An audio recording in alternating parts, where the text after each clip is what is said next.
Okay, we are a few minutes past the hour, so let's go ahead and get started.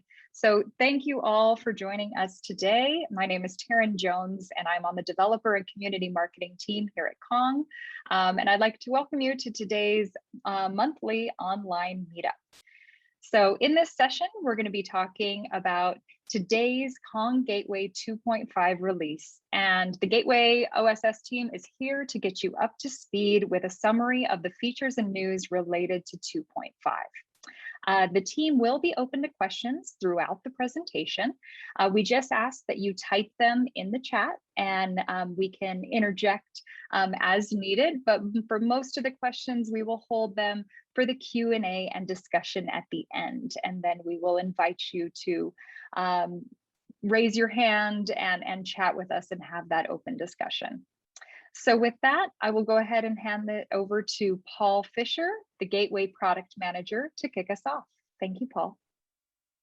Thanks, Darren, for that. Really appreciate the introduction. So, hey, everyone. Thanks again for taking the time out of your busy schedules to join us here on the monthly meetup call. It means a lot that you're here. As Taryn said, today is like a rather special day for the Gateway as it coincides with the general availability of our 2.5 release of the Gateway. So with this new Gateway, fresh off the press, we want to just take a short, maybe 30-minute presentation to survey for you what's in the release.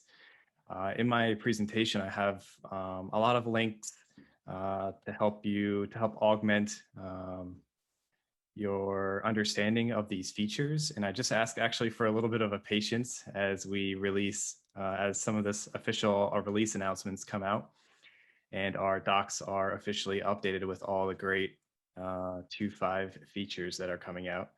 So some of the links, if you're going to click on it now, may be broken until our official release is here today. So just a little bit of a heads up on that. So again, my name is Paul Fisher, and I serve as the product manager for the Kong open source gateway. And joining me here today on the call is Juan Chung, who is our senior software engineer focused on the gateway as well, and he'll be available to help answer questions. So with that, let's get started.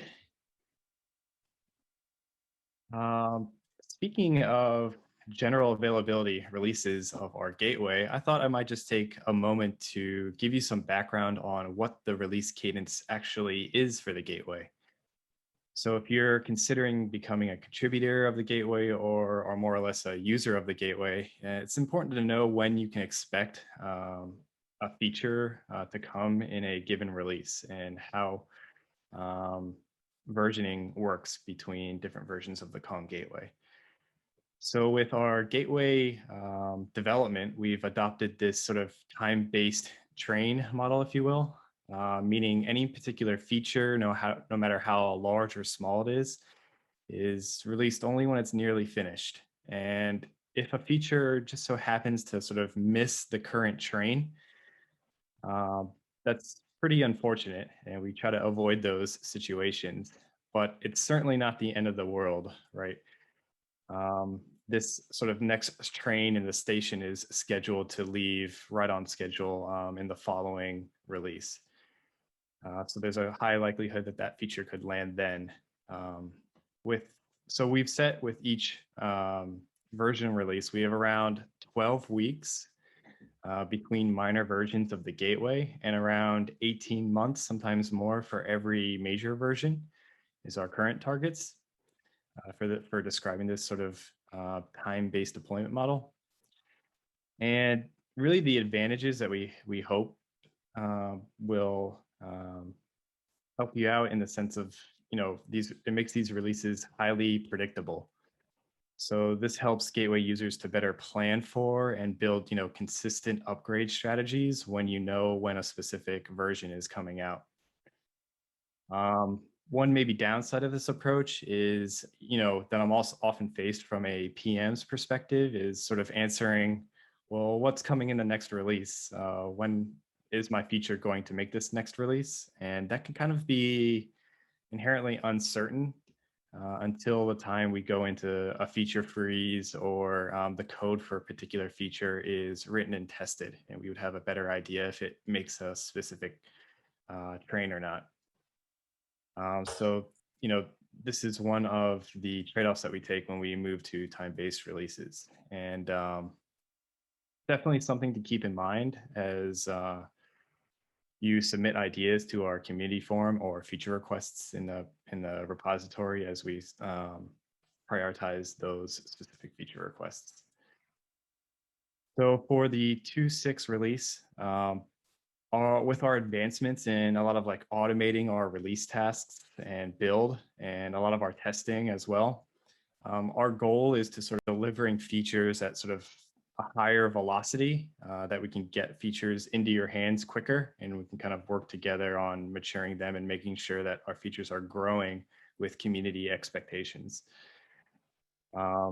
So from us, I know the Gateway team is working really hard to kind of keep our release train moving and to deliver a successful 2.5 GA release, which is scheduled for this afternoon. So I hope that gives you a little bit of a background on our release cadence for the Gateway. Moving now, I'd like to kind of survey sort of what's coming in our 2.5 release of the Kong Gateway, starting first here with our performance testing framework. So we're finding that when it comes to building healthy production systems and APIs, understanding the performance is super critical to the well-being of your customers or partners who consume those services. So imagine a scenario where it might be Cyber Monday, which is a big holiday here in the US for buying online goods. Imagine that your website's shopping cart goes down under load or is inaccessible. There's a large likelihood that the customer might, just close the browser and look somewhere else for their business. And that's really a bad thing. So this need to understand performance, particularly of your API gateway, is why in this 2.5 release, we're releasing a performance testing framework that provides an efficient way of carrying out performance benchmarks on your API gateway in, say, a given production environment. So if you're capacity planning or evaluating how to build the right gateway environment to match your deployment requirements, the performance testing framework can assist you in understanding the requests per second on, say, a specific EC2 instance. It can help you to more accurately estimate your hardware requirements, and ultimately, we want to save you on costs. So also, if you'd like to get an understanding of how a particular configuration of the Kong Gateway with, say, custom plugins operates in your production environment, using this testing framework could be an accurate way to measure gateway latencies. And just kind of switching over now. One of the cool things that we're doing as a part of this, rolling out this testing framework, is that we're integrating it into our existing Kong open source repository on GitHub. So what I have open here is a GitHub Actions. And maintaining the Kong gateway requires like constant trade-off between performance and delivering really rich feature sets. And with this performance framework in place on our GitHub repository, our maintainers are having the ability to plot performance trends sort of over time. And this really helps us to ensure that, the high performance bar of our expected of our gateway community is maintained really down to the commit level. So let's a little look at our GitHub action to give you some background on that. And let me pop over to an output of this performance testing framework. See, we have a GitHub action writing a comment on this particular PR. And as an output, it gives us a lot of nice information on the request per second and latency.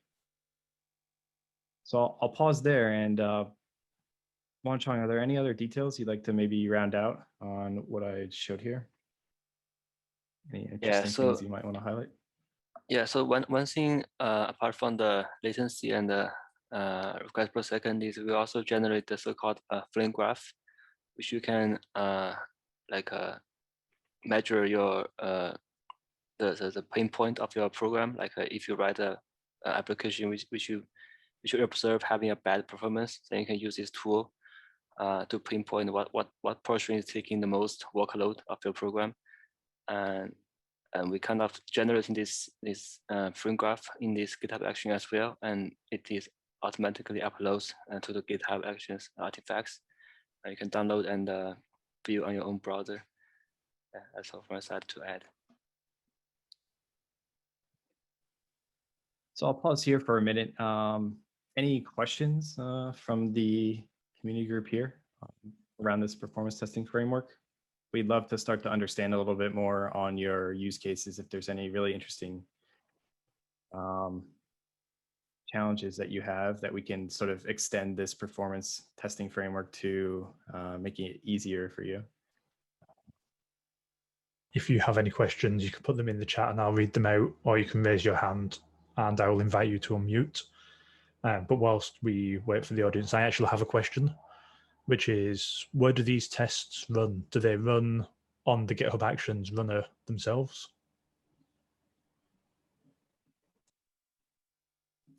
Yeah, so that's that?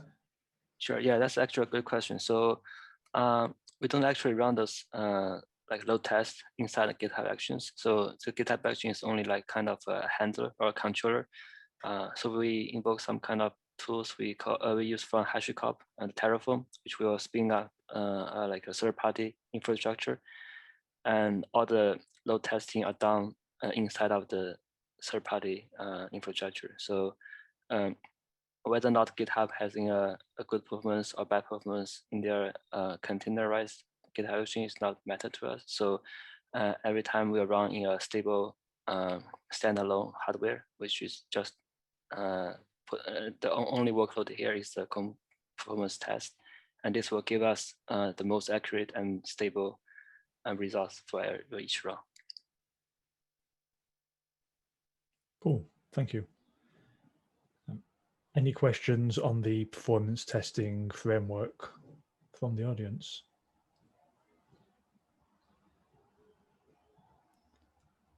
There we've got one. How do we mimic the user's environment? Yeah, could you describe more on the question, Jimmy? So when you mean user environment, do you mean the operating system, like this part, or like the setup, the infrastructure side? Yeah, I see that you mentioned about the hardware configuration, like CPU, memory, networking. So in terms of the deployments, like services, Kubernetes resources, or software dependencies, do we have any mimic the user environment, or is purely we recommend the deployment to run the performance test? That's a good question. Yeah. So right now we kind of hard-coded the environment to be a specific version of Ubuntu 2004, and we only run it outside of the container, and it's like just run conn inside of this machine. In the future, we can probably extend this to more scenarios. Like for example, you can expect conn to run inside of a container, and maybe in different OS, and maybe you can it's after a specific like a load balancer. So for the infrastructure side, you can extend our Terraform module to add more the infrastructure you feel interested in. For example, like the balancer I referenced before, and probably you can also spin up a EKS cluster and install conn inside. So this part is always like transparent to the upper level performance test. You can like add as many as infrastructure details as you want in the Terraform module. Does that answer your question? Yeah, thanks. Cool. We have another excellent question from Banu, which is, do we have any specific Grafana metrics templates available as part of this so that we can track performance over time? Yeah, so this is also a good one. Actually, the Grafana metrics is not like super connected to the performance test here right now. But we do share some of the metrics in both places, like the latencies and IPS. Those are available in the official Grafana dashboard, included in the Prometheus plugin. If you're interested in showing more metrics, especially your like production traffic, you're encouraged to install the Prometheus plugin and also import the official Grafana dashboard come with the plugin, and you'll be able to see like live traffic metrics. Thanks. We've got two more questions which seem quite similar, which are, do you have any baseline recommendations after running this framework? And then secondly, can you cover more on the performance test coverage, like which use cases can be covered as part of this framework? And if I'm interpreting that correctly, it's things like, can we test throughput with consumers enabled various plugins? Like how deep can you go with this? And what recommendations have you seen after running this baseline test? Sure.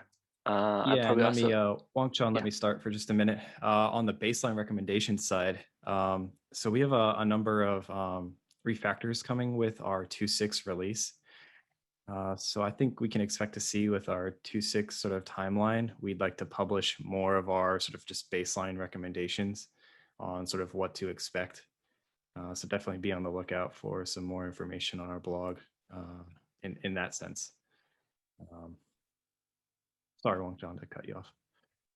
Yeah, do you want to take the second half, Wang-Chun, about what use cases can be covered using the test framework? Sure, yeah. I was about to answer this question. So actually right now the test cases is only limited to our internal use, which we feel we actually have been refactoring or developing. So right now we having a very simple test case to get everybody on board, which is only have a single route and 10 routes, and each have 10 services and each have 10 routes and a simple plugin. This is just a simple sample test, and we also because we are refactoring the balancer part, so we also have some test cases covering this balancer, and also we call it a plugin iterator. These are two parts we care more recently, so we add this test case. So actually you can we have having a documentation coming out in 2.4.5 in the docs. You'll be able to see how to write your own test cases using that documentation. It's very simple to use. It's a Lua file, and you can just copy paste the existing ones to get started. If you are already a code developer, you might already familiar with the syntax or the layout. So yeah, so definitely take a look at the documentation and see if you can create your own test, or you can ask more questions in the combination if you feel any blockers. Yeah, and to that point, I'll just make you aware that as the release blog comes out, we've linked to all of this information that Wang-Chun is bringing up. So we'll be able to share with you our docs on this to help make your onboarding a lot easier. So just be on the lookout for that. In the chat, Paul mentioned taking up in our GitHub discussions on the topic. If you do try and write any of your own performance tests and you want to share those, submit a pull request, or if you're having issues, please hop on to the GitHub discussions at github.com/kong/kong and let us know, and we can see what we can do to help you out. And with that, I'm going to hand it back to Paul. Thanks for that, Michael. Okay, so let's move over now to hybrid mode. And to just kind of get you up to speed again on hybrid mode, really our gateway plays two roles. One of a data plane, which proxies your traffic for your APIs and services. And the other is a control plane, which effectively synchronizes the gateway configurations across multiple data planes. So here in the 2.5 release, we're continuing to strengthen our hybrid mode deployment as it's really becoming one of our most popular deployment patterns for the gateway. And we're just really excited about investing in this feature. So you'll see here, I've highlighted a number of our 2.5 additions. Just to highlight a couple of the updates here, on the data plane itself, we've exposed our upstream health check endpoint, which is typically found on the gateway, but we've now exposed it via the data plane. And this will help a lot for observability, which a number of our users had requested. With every release, we are making it easier for gateway operators to maintain the versioning between the Kong control plane and the data plane. And we've made this version compatibility between the CP and the DP a little bit more lenient. And with every release, we're working on that version compatibility. So I just want to really encourage you to follow the link here to our version compatibility of our hybrid mode documentation. And it keeps you up to speed on every release on how we're thinking about version compatibility as you go to upgrade the CP and go to upgrade the DP. So definitely keep a pulse on how we're evolving this version compatibility between the two to make it easier for operators to not get in an incompatible state. Another thing we wanted to mention here that we've done some work to reduce the number of configurations it takes to deploy a data plane by kind of sharing some certificate configurations. So if you'd like to learn a little bit more about that, this last bullet here, I encourage you to check out the starting data plane nodes documentation for how we've made that a little bit easier. A full list of fixes is available on our changelog, which is on our main GitHub repository. Surveying next on the plugin side, we typically get a lot of community contributions via plugins. So thank you a lot for that. What I wanted to highlight on the plugin side in kind of this strengthening our hybrid mode sort of theme, I wanted to call out the Prometheus plugin here as it's exposing more metrics on how healthy your data plane is. So whether when it was last seen, what config it has, and if it's compatible in its version. We're starting to explore more and more metrics to help you operate this hybrid mode a lot easier. So it's definitely a recurring theme for us. Plugins themselves got a lot of updates and fixes. And finally, from a community perspective, I wanted to make you aware that on our repository, we've opened up GitHub Discussions as our kind of main community forum. We're currently piloting how this works now. So if you need help, this might be a really great first place to start to receive answers from individual community members, maybe power users, and also the core engineering team is in GitHub every day. So one advantage that I really like about this community forum is it's how integrated it is with our main repository and with GitHub. So we spend a lot of time here. We're monitoring the threads. And from a PM perspective, this is a really great opportunity for me to keep a pulse on how you would like to evolve our community roadmap. So we have a category here for ideas in this discussion forum. And I just really want to encourage you to post there so we can keep a good pulse on how the community would like to see the gateway evolve toward their needs. And that gives me a great opportunity to prioritize that feedback for a given release if you choose not to submit a contribution yourself. So I wanted to make you aware of this feature of the discussion forums that we're always using.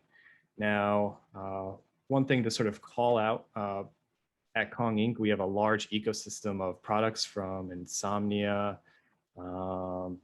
to our enterprise offerings to Kubernetes Ingress Controller.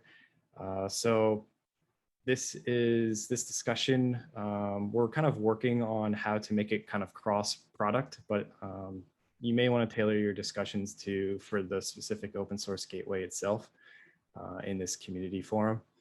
But we're here, of course, to help and triage and get you to the right team that will help answer your questions. So look out here for a post coming this afternoon. We're really excited. I know the team's working really hard to package up and put the final touches on a 2.5 release of our open source gateway. So we'll be posting a release announcement on the discussion forum. And very shortly here, we're going to hit publish on our release blog, which outlines in much greater detail than we did on the presentation here. Every feature addition with some clear docs on how to read up on that feature. Also here is a link to our changelog, which is a really great resource to get more understanding on some of the fixes that have come out for a given release. And of course, we're always here to connect with you. So with that, that's our sort of 30 minutes. Just wanted to take the time to thank you for joining us today. And we're looking to kind of move the discussion on GitHub Discussions if you want to follow up with me or Wan Chung or anyone else. Thanks, Paul. We actually have a question from another Paul in the chat, which is there a Slack community for the Kong gateway? Not that I'm aware of at the moment. Maybe Michael and I can kind of team up on, this might be an interesting effort to kind of push forward, but if you like that kind of asynchronous discussions, maybe a Slack community would really help here. I think we're definitely starting first with the community forum approach before we move to real-time communication. Yeah, that's a great point, Paul. If you want to drop that in the ideas category on GitHub Discussions, we can see what kind of interest there is in the community. And if we hit that critical mass, let's make it happen. Are there any other questions? You can raise your hand and I'll invite you to unmute, or you can drop it into the chat.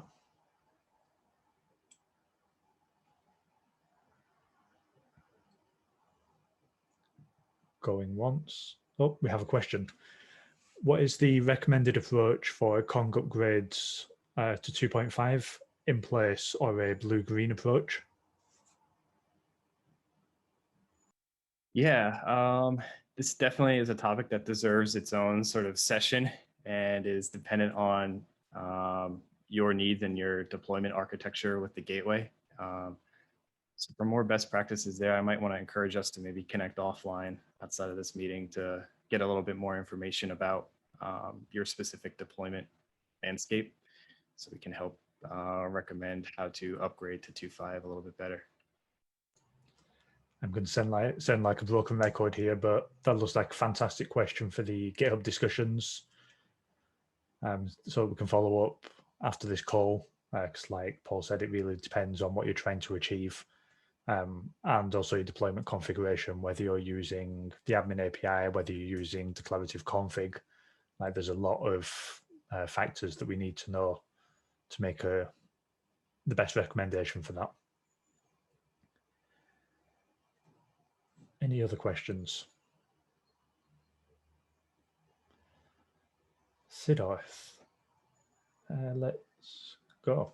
Yep, feel free to unmute. Sure, yeah, thanks. So I have a quick question regarding one of the issues kind of that I faced. So right now I'm using a Kubernetes,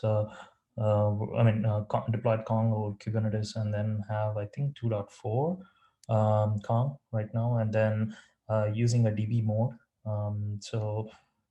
Sometimes I see a weird situation when if I get an error, right? Like for example, the authentication failure or whatever it is.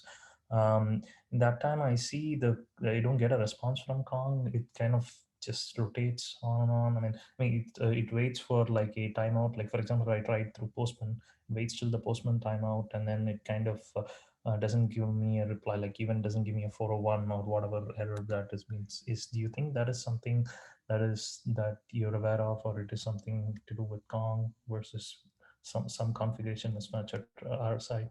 Does it ring a bell? I don't recall any issues regarding this timeouts for the authentication plugin. So maybe you can open GitHub issue and maybe share with us any error log you see, and maybe the configuration minimal entities that includes your the plugin and also some service routes, so it can make us reproduce on our side. Sure. Yeah, I'll do that. Yeah. Cool. Thank you. So I have a question. So this is Raghu here. So we are running Kong on Kubernetes, and we are trying this multi-region deployment. And from both data centers, we are pointing to the same Postgres database. So what's happening is, even though we have admin API running on both the clusters and in two different data centers, at a given point of time, we are able to only call only one admin API, which is the recent cluster that went into database.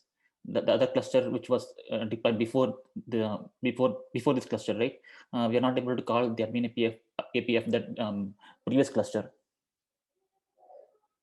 So we are getting some timeout issues when we call the admin API of the previous cluster, and only we are able to call the admin API of the current cluster which went into the same database. Yeah. So which kind of database are you using? Is it Postgres or Cassandra? Postgres. So you mentioned that there's like two Kong classes. So how are they organized? Are they both written to the same database, or there's like kind of replication outside happening? The same database. So we are writing into the same master database from both the clusters in two different data centers. I see. So the admin API most likely will create a mutex to protect from like a half modification. So it might be normal to see a timeout, but yeah, maybe let's move this discussion to GitHub as well, because I think we will need to ask more information, more detailed information from you, especially how to set up this. How are you setting up this two cluster? Okay. It might also benefit for other GitHub users as well. Sure. Yeah, we'll raise this question in GitHub. Cool. Thank you. Any other questions about the 2.5 release, the performance testing framework, or just the gateway in general? And there is one more issue. So when we try to connect to our database for the first time, right? So we are getting the bootstrap error when the pods come up, the Kong pods. But then even though we see that error in the Kong logs, but the pods are coming up fine. We have the migrations for pre-upgrade, post-upgrade set to true only. So is there anything that we have to make change to those config values to not see these errors? I might not get your question. So did you mention that there's an error in the migration? And so when we bring the Kong pods up, right, and if they're connecting to the database for the first time, we're seeing this bootstrap error coming in the logs. Even though the pods are coming up fine, we see run bootstrap command error in the logs. Yes. So we have both pre-upgrade and post-upgrade set to true in the config file that we have. So even then we are seeing this bootstrap error, and then but the parts are coming up fine. Yeah. So usually when you saw a bootstrap error, even if coin started, you might not consider it being healthy because it might missing some of the schema. So usually when you saw a bootstrap error, the migration script will most likely exit with a non-zero exit code. So you might want to check your script and to error out on the migration step. And if it's failed, then just try not to bring out the pod later, because it might start calling a consistent way. So it might break unexpectedly. So keeping the pre-upgrade and post-upgrade value to true in the initial deployment, is it fine, or should we have to change that to false or something? the pre-upgrade and post-upgrade migrations values. Can you see the parameters you referenced again? What parameter is that to choose? Sorry, I didn't get that. Can you see the parameter you referenced again? You're mentioning that you said some parameter to choose, right? There's a pre-upgrade and post-upgrade values in the fields in the migrations segment in the values.yaml, right? In the CR file, we have these migrations values called pre-upgrade and post-upgrade, and they can be toggled true and false, right? This sounds like we might need to share some configuration files that will be easier in text rather than speaking through them. So I'd encourage you, Raghu, to open a GitHub issue with the error message that you're seeing in the logs and your configuration file, and we can take a look and see what's going on. Yeah, sure. So might be to our sample like Kubernetes deployment files, and I need to take a deeper look at that. So yeah, so please do share your configuration and CRD to GitHub. And we can investigate later. Yeah. Thank you.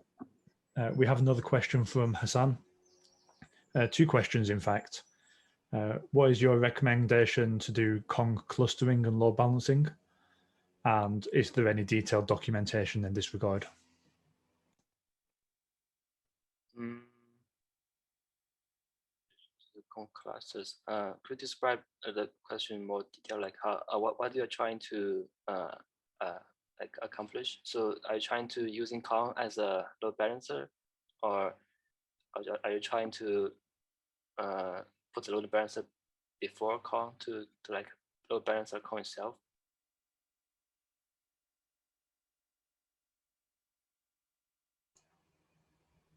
Feel free to unmute as well if you'd like, Hassan. Sure, put load balancer before Kong. Okay. I don't think for this we have like a best practice. So you can, for this specific question, you can treat Kong as a normal like a service, like an application. So one thing you want to notice that Kong will rely on some kind of the remote address or the headers. So make sure to always pass along all the remote information like remote address, ports, and all the headers if you're using a layer 7 load balancer. Yeah, besides that, you can just treat Kong as a normal application that does load balancing. Unfortunately, we don't have any documentation about doing this right now. I can take that as an action item to take then. Sure. The questions keep coming today. This is awesome. A question from Isaac.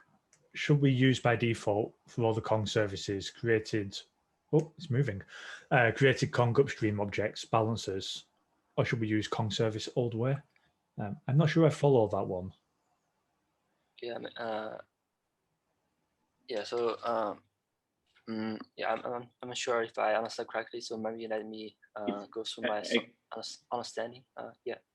I can explain you. So basically, you have in order to balance upstream services, you have two ways. So you have when you define create a service object in Kong, okay, in the host section, you can use what you call upstreams. So that the load balancing, internal load balancing mechanism, okay, where you define the targets and so on. Or you can avoid to use that and don't use Kong upstreams objects, okay? So don't use targets and use directly the Kong service in the host, okay?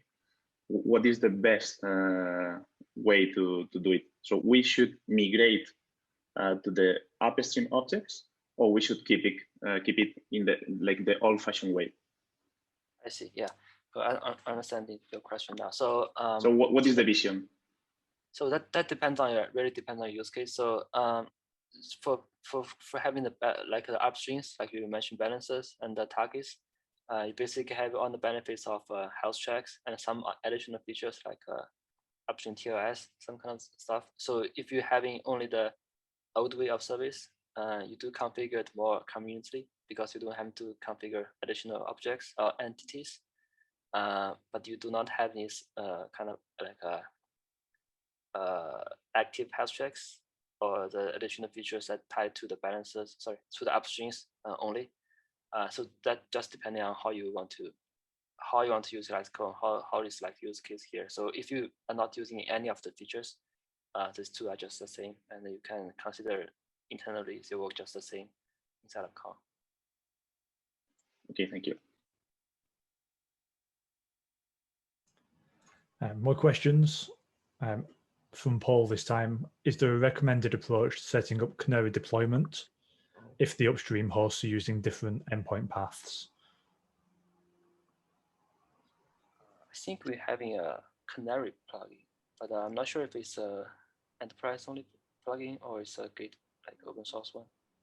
I believe the canary plugin only works if the endpoint paths are identical across both upstreams. Okay. Yeah, just to hi guys, just to clarify, so using the canary deployment or the canary plugin that you guys have there as a feature, our endpoint path uses two different naming convention. So if we were to set like 10% of traffic going to one path and the rest going to another, the default endpoint path works. We get a 200 back, but the rest of the traffic going to the second endpoint just fails. So I was just wondering if you guys, have any recommended approach on that, or if it's, not supported. Just trying to get my head around that. But we've been working, trying to figure this one out, but just came into a blocker there. You want to answer this question, or? Yeah, I could say this one. That honestly sounds like a bug to me. Like if you're able to configure separate upstream URIs for the original deployment and the canary, and we're not respecting it for the canary, I think we need to dig in and find out why. Is that something that a bug ticket should be open from you guys, or like how does that work? If you could open up a GitHub issue and just outline the issue that you're seeing and the config that you've put into the canary plugin, we'll be able to take it from there. Sure. Cool. Thank you. Thanks, Paul. Yep. Another question. Where can we put custom logic before hitting the upstream?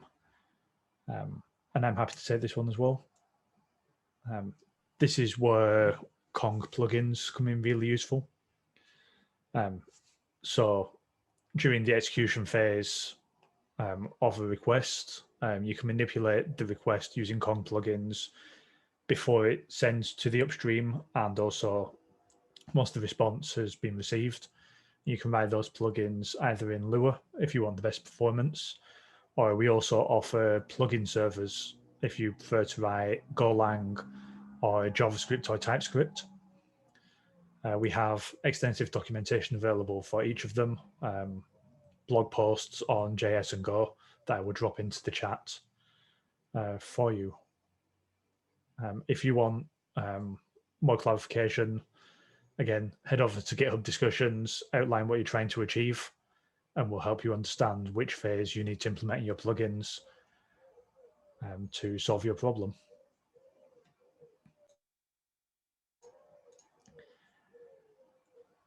Next question. I understand that in the current hybrid mode, Kong cannot act as the token provider, say for OAuth. Do we have a roadmap with the hybrid mode of deployment to enable this?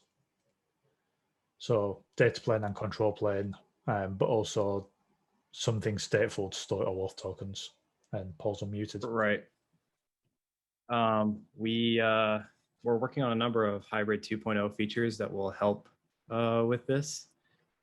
So you'll see coming from us shortly, we'll go one by one through these plugins and certify them for use on our hybrid mode. And this is one of the plugins that we're going to approach first. This is a really common ask. So it's definitely on our roadmap. I don't have a timeline quite yet, but we'll be publishing some more information on which plugins that we certify first for use in hybrid mode. And I think this is probably the first one to go. So. Thanks, Paul. Next question is from Isaac. Do we have any plans to enable nginx open tracing by default in Kong?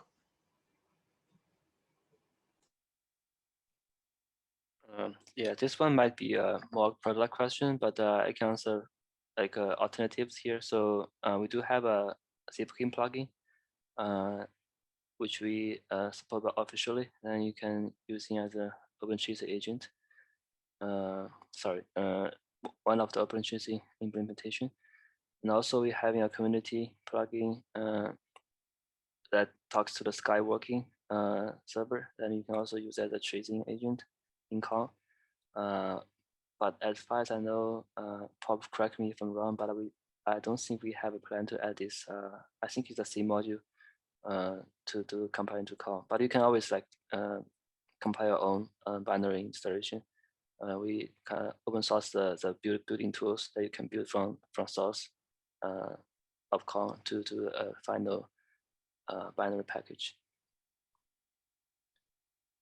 Yeah, you pretty much covered it, Wang Cheng. Thanks. Cool. Great feature request. It's also worth mentioning that we do have things like the Zipkin plugin, if you are interested in distributed tracing.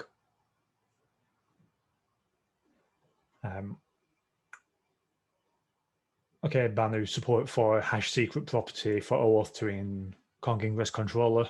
Could you head over to GitHub and raise that as an issue on the Kik repo? We'll see if we can fit that into the roadmap. That is specific to the Ingress Controller, not the gateway in general.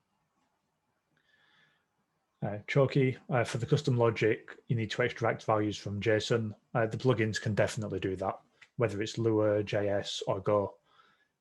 You can parse JSON, transform it, do anything you need before passing it off to the upstream. Magoo, can we point to multiple Postgres hosts through the PG host property in the config file? Can it understand the current master in Postgres and forward the connection on? Do they need to change the hosting config each time the master changes on the Postgres side? This is running on Kubernetes. Wang Chong, I guess. Sure.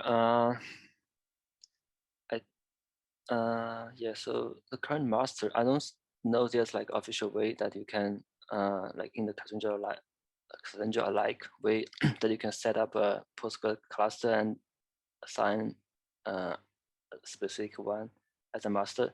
So maybe you are using some kind of implementation that does this.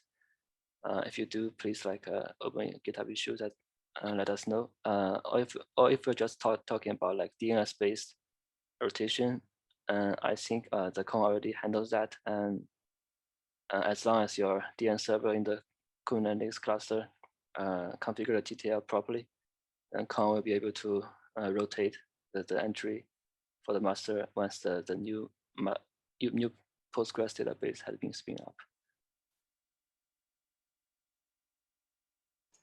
Cool, thank you. Choki, again, asking about plugins. I would recommend that you head over to the GitHub Discussions forum and outline what you're trying to achieve, and we'll be able to help you there rather than going back and forth on the call. Anup, a new person. What is the recommended way for configuring consumers plugins for Kong Ingress Controller? Should you use the admin API or should you use Kubernetes manifests? There are a few features that are not supported through the manifests. And do we still have Harry on the call? I saw him earlier. No, he's dropped off. Can anyone take this one? Yeah, I can probably answer this one as well. So if you're using the Kong Ingress Controller, always do that through the manifest file or you'll see the CRD. Otherwise, any changes you do through the API might just got deleted after the sync. It might be not the case, always be the case, but it is potentially be happening. So I was trying to do that through the manifest, and if you have to do that, you will probably yes, workspace is enterprise thing. So yeah, maybe you can open a GitHub issue, saying telling us what you want to support in the CID, so we can add that in the Ingress Controller side. Yeah, I'm going to echo what Wang Chan said. CIDs are the way forwards if you're using the Ingress Controller. But we love hearing from you all. Like when you're hitting these pain points, when you've got ideas, like please do head over to GitHub and raise issues or post in the discussions forums. That way we know what to prioritize next. Another question from Isaac. Any pain points to keep in mind when migrating from Kong Gateway on bare metal over to Kubernetes? Any pain point? I assume you say pain point, right? Yeah. So yeah, so the main difference is in the Kubernetes, everything is running a container. So make sure you're having the correct privilege, file privilege, and also make sure you provide the performance inside the Kubernetes container before you do the migration, and also make sure that some remote address might got changed if you're not running the Kong gateway as an ingress. So make sure to forward all the headers as a reference before when you're doing the load balancing stuff. Let's see. Yeah, I don't have anything probably in mind yet. Maybe we can also open a thread in the Cognation and see what other people feel about this one. So probably some other people will feel other gotchas for this question as well.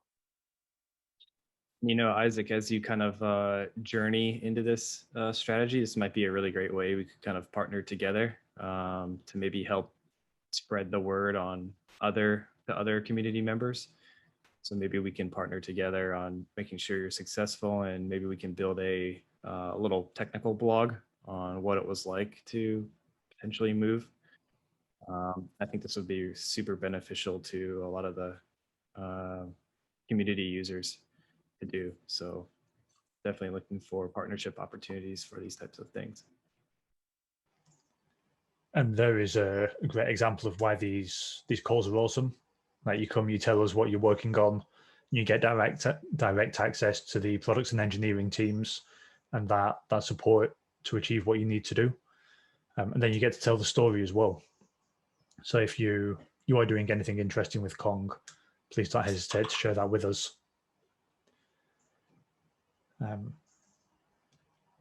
I think we're out of questions. We're almost at time as well. We've all got time for one more if you get it in quick.